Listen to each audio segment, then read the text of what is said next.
नमस्कार। कोविड-19 पर आधारित विशेष कार्यक्रम के साथ मैं पंकज खुलबे। पूरी दुनिया में लोग कोरोना वायरस से प्रभावित हैं। हमारे देश में भी लोग लगातार कोरोना वायरस से संक्रमित हो रहे हैं। इस वायरस के बचाव और इसकी रोकथाम के लिए सरकारें हर संभव प्रयास कर रही हैं। श्रोताओं, प्रदेश में भी सरकार ने कोविड-19 को लेकर विभिन्न व्यवस्थाएं की हैं। आइए जानते हैं मुख्यमंत्री त्रिवेंद्र सिंह रावत से कि प्रदेश में क्या-क्या व्यवस्थाएं की गई हैं। अभी हमारे पास 2 टेस्टिंग लैब हमारी काम कर रही हैं। एक एम्स ऋषिकेश में और दूसरा हल्द्वानी मेडिकल कॉलेज, जो राजकीय मेडिकल कॉलेज है, उसमें इस तरह की सुविधा है और लगभग 120 तक हम टेस्ट रोज हम 24 घंटे में कर सकते हैं और हम अभी कर रहे हैं। तो एक तरह से देखा जाए तो अभी हमारे पास जिस तरह के हमारे पास केसेज की संख्या है, उसके हिसाब से हमारे पास पर्याप्त व्यवस्था है।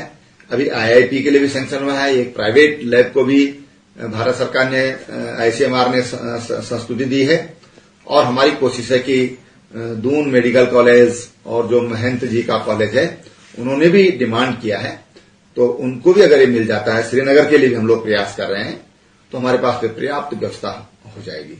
देखिए, जो पीपीई किट्स हैं वो हमारे पास अभी मैं कह सकता हूं कि पर्याप्त मात्रा में हमारे पास उपलब्ध हैं।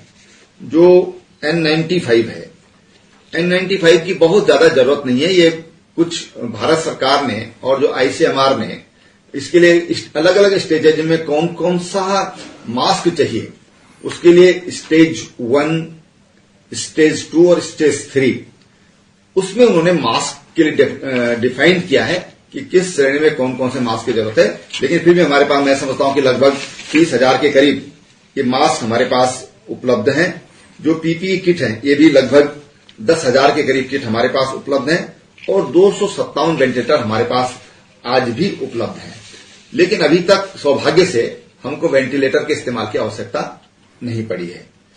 कोई भी पेशेंट अभी तक हमारे यहां, किसी के जीवन को अभी तक कोई नुकसान अभी तक राज्य में नहीं हुआ है और जो पेशेंट अभी अस्पतालों में हैं, अभी तक उनकी स्थिति ठीक है, अच्छी है। हम आशा करते हैं कि वो भी स्वस्थ हो जाएंगे। कोरोना वायरस के खिलाफ जारी ये जंग एकजुट होकर ही जीती जा सकती है। कोरोना वायरस के संक्रमण की रोकथाम के चलते जरूरतमंदों की मदद के लिए तमाम लोग और संस्थाएं आगे आई हैं, जो अपनी अपनी क्षमता के अनुसार लोगों की मदद कर रही हैं। इसी सिलसिले में आइए सुनते हैं विधानसभा अध्यक्ष प्रेमचंद अग्रवाल से हमारे संवाददाता राघवेश पांडे के साथ एक खास बातचीत।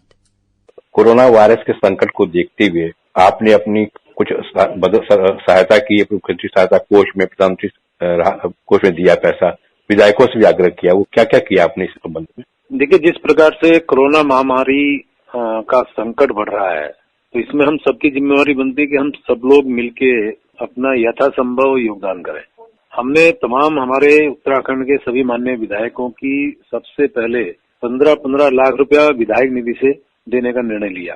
उसके बाद हर माननीय विधायक अपने क्षेत्र में जो गरीब हैं, जो जरूरतमंद लोग हैं, उनकी सेवा के लिए, उनके मदद के लिए काम कर रहे हैं जी। इसके बाद मैंने अपने वेतन का 1 माह देने का निर्णय लिया और उसी अनुरूप तमाम माननीय विधायकों से आग्रह की, अपील की है कि आप भी अपने वेतन का 1 माह का वेतन आप इस महामारी में मुख्यमंत्री राहत कोष में अवश्य दें। और आपको मैं ये भी बताना चाहूंगा कि मेरे विधानसभा, जिसका मैं अध्यक्ष हूँ, वहां से भी मैंने अपने तमाम कर्मचारियों से, अधिकारियों से आग्रह किया वो यथा संभव अपना योगदान दें। जैसा हमेशा हमारा विधानसभा, जब भी चाहे केरल की आपदा आई हो, दूसरे कोई ऐसे संकट की घड़ी रही हो, तो हमारे विधानसभा के कर्मचारी अधिकारियों द्वारा भी सहयोग प्रदान किया जाता रहा है। इसमें भी मैंने कहा कि कम से कम 1 दिन या उससे ज्यादा भी कोई अधिकारी कर्मचारी इस मद में जरूर दे। उस पर भी हमारे अधिकारी और कर्मचारियों ने अपनी सहमति दी है, मैं उनका धन्यवाद कर रहा हूँ। और इसी कड़ी में हमारे माननीय मंत्रिमंडल ने निर्णय लिया है कि जिस प्रकार से 30% की कटौती हर माननीय विधायक गणों के वेतन से होगी और 1 करोड़ रुपया प्रति वर्ष विधायक निधि से वो कम करके और इस कोष में शामिल करेंगे, तो मैं इसका भी स्वागत कर रहा हूँ। मैं ये जानना चाह रहा था, ये तो विधायक के स्तर पे काम किया गया कि आपने अपील की लोगों से, आपने अपना 1 माह का वेतन भी दिया। आप ऋषिकेश से प्रतिनिधित्व करते हैं, वहाँ एम्स है और ऋषिकेश गेटवे कहा जा सकता है, गढ़वाल का गेटवे भी कहा जा सकता है, उसको अलग गुरुद्वार भी है, ऋषिकेश भी है। तो उस ऋषिकेश में आप इस आपदा की घड़ी में किस तरह से लोगों की मदद कर रहे हैं? देखिए, ऋषिकेश के अंदर चूंकि वो मेरा विधानसभा क्षेत्र भी है, हमारे तमाम चाहे वो प्रशासनिक अधिकारी हों, चाहे हमारे अन्य लोग हों, उनके साथ मेरा बैठना हुआ शुरुआती तौर पे ही, और उनसे मैंने आग्रह किया था कि भी हम लोग सभी मिलके और पूरे उस विधानसभा क्षेत्र के तमाम गरीबों को, जरूरतमंद लोगों को, क्योंकि जो वास्तव में गरीब है या माना जो दिहाड़ी मजदूर है, हैंड टू माउथ है, और उसको क्योंकि जब वो दिहाड़ी नहीं करेगा तो घर का उनका खर्चा कैसे चलेगा, परिवार कैसा पलेगा, तो उस पे शुरू से ही हमने रणनीति बनाई थी और हमने आग्रह भी किया था तमाम सामाजिक संगठनों से, तमाम हमारे व्यापारिक संगठनों से, तमाम हमारे ऐसे धार्मिक संगठनों से, एनजीओ से, कि भाई वो सभी लोग किसी न किसी माध्यम से इन सब जरूरतमंदों को चाहे राशन पहुंचाएं, चाहे वो भोजन बना के पैकेट पहुंचाएं। और मुझे इस बात का संतोष है कि आज मेरे विधानसभा क्षेत्र में यहाँ प्रशासन से जो मदद मिल रही है वो अलग बात है। मैं अभी तक कम से कम 10 और 12 जगह खुद व्यक्तिगत जाके मैं देख चुका हूँ, जान चुका हूँ और उनको शाबाशी दे के आ चुका हूँ, जहाँ एक जगह पे 500-500 पैकेट, यानी कि एक पॉइंट पे 500-500 पैकेट, 600-600 पैकेट बना रहे हैं लोग, और वो फिर अपने प्रशासन के माध्यम से, कुछ अपने माध्यम से ऐसे जरूरतमंद लोगों को बांट रहे हैं। यानी कि हमारा जो प्रयास था कि कोई भी भूखा ना सोए, उसमें हम कहीं ना कहीं कामयाब हो रहे हैं। और इसी प्रकार से अनेकों ऐसे लोगों से आग्रह किया है कि वो प्रधानमंत्री राहत कोष में या प्रदेश के माननीय मुख्यमंत्री जी का जो राहत कोष है, यानी मुख्यमंत्री राहत कोष में भी कुछ पैसा जरूर दें। यानी कुल मिलाकर मैं कह सकता हूँ कि इस महामारी का मुकाबला करने के लिए हमारे बहुत से ऐसे लोग, जो मेरे यहाँ कह ही सकता हूँ आज से पहले जब ऐसी कोई संकट की घड़ी आई, आपदा की घड़ी आई, तो हमारे लोगों ने भरसक इसका प्रयास भी किया और बहुत मदद की। मैं उनका दिल से बहुत आभार व्यक्त कर रहा हूँ और उम्मीद भी कर रहा हूँ कि आगे भी जब तक ये महामारी का संकट हमारे देश में है, हमारे प्रदेश में है, तब तक वो ऐसे काम करते रहेंगे। मेरा उनका निश्चित रूप से अपेक्षा भी है वो इस प्रकार के कार्यक्रम जारी रखेंगे। आप एम्स से भी आप कोऑर्डिनेशन बनाए हुए, वहां से संपर्क में है कि वहां लोग किसी दिक्कत ना आने पाए? एम्स का तो मैं निश्चित रूप से, आपने बहुत अच्छा सवाल किया। मेरे डायरेक्टर साहब से भी संपर्क मेरा हुआ है, मैं उनको आभार व्यक्त किया है, मैंने उनको बधाई दी है। और खाली एम्स या डॉक्टर्स नहीं, मैं तो ये कह सकता हूँ देश भर के तमाम वो डॉक्टर्स, तमाम वो स्टाफ, नर्सेज, पैरामिलिट्री मेडिकल के स्टाफ के लोग, ये सभी लोग बधाई के पात्र हैं जो अपने परिवार को छोड़ के, अपने बच्चों को छोड़ के इस महामारी का मुकाबला कर रहे हैं, उसका नियंत्रण कर रहे हैं। और जबकि सबको पता है कि ये महामारी छूने से बढ़ती है, यानी कि संकट एक दूसरे के टच में आने से बढ़ती है, तो भी वो डॉक्टर्स इन सब से एहतियात बरतते हुए ऐसे रोगियों का इलाज कर रहे हैं, उनके टेस्ट कर रहे हैं और पूरी मुस्तैदी के साथ काम कर रहे हैं। मैं एम्स के तमाम डॉक्टर्स का, मेडिकल स्टाफ जितने भी हैं, उनका मैं बहुत आभार व्यक्त कर रहा हूँ। इनके साथ साथ आप जैसे तमाम मीडिया के साथियों का भी, आप जैसे तमाम हमारे चाहे प्रिंट मीडिया होगा, इलेक्ट्रॉनिक मीडिया होगा, जिन्होंने संकट की घड़ी में अपना दायित्व बखूबी निभा रहे हैं। और चाहे वो मेरे पर्यावरण मित्र होंगे, चाहे हमारे पुलिस के जवान होंगे, अधिकारीगण होंगे, कर्मचारीगण होंगे, इन सबका बहुत आभार व्यक्त कर रहा हूँ। उन्होंने दुकानदार भाइयों का भी आभार व्यक्त कर रहा हूँ कि जो इस संकट की घड़ी में सारे एहतियात बरतते हुए वो आगे आ रहे हैं और पूरी तरह से मुस्तैदी से काम कर रहे हैं। मैं उनका भी धन्यवाद कर रहा हूँ। आपने एक आईडीपीएल को शुरू करने के संबंध में एक पत्र भी लिखा है केंद्रीय स्वास्थ्य मंत्री को। देखिए, ये ऐसा विषय है कि आईडीपीएल हमारे यहाँ ऋषिकेश में बहुत बड़ा प्लांट है और आज की तारीख में सिक प्लांट के रूप में घोषित किया है। लेकिन मैं ये महसूस करता हूँ कि चाहे हमारा इससे पहले भी जब हमारे आईडीपीएल में कोई भी दवाई बनाने की जरूरत पड़ी और आईडीपीएल ने उसमें अपना अहम योगदान जो है दिया है। और दूसरा मैं कह सकता हूँ कि आईडीपीएल का तो आज की तारीख में ये हमारे होने के नाते वहाँ इस प्रकार का यदि काम सरकार के निर्णय ले तो मुझे लगता है कि उसका लाभ बहुत होगा और मैं जरूर 2-3 बातें पीछे की आईडीपीएल के संदर्भ में बताना चाह रहा हूँ कि आईडीपीएल जब 1994 में प्लेग का प्रकोप बढ़ा था, तब देश के लिए उन्होंने टेट्रासाइक्लिन की आपूर्ति की थी जी। और इसी प्रकार जब 2005 में महाराष्ट्र में बाढ़ आई थी, तब आप देखिए कि इसी आईडीपीएल ने डॉक्सीसाइक्लिन कैप्स करके दवा बनाई थी। तो मेरा ये कहना है कि आज की तारीख में भी जिस प्रकार से आज 30 देश आज भारत से मांग कर रहे हैं कि वो क्लोरोक्विन चाहते हैं, यानी कि इस महामारी से कहीं ना कहीं क्लोरोक्विन से रोकथाम हो रही है।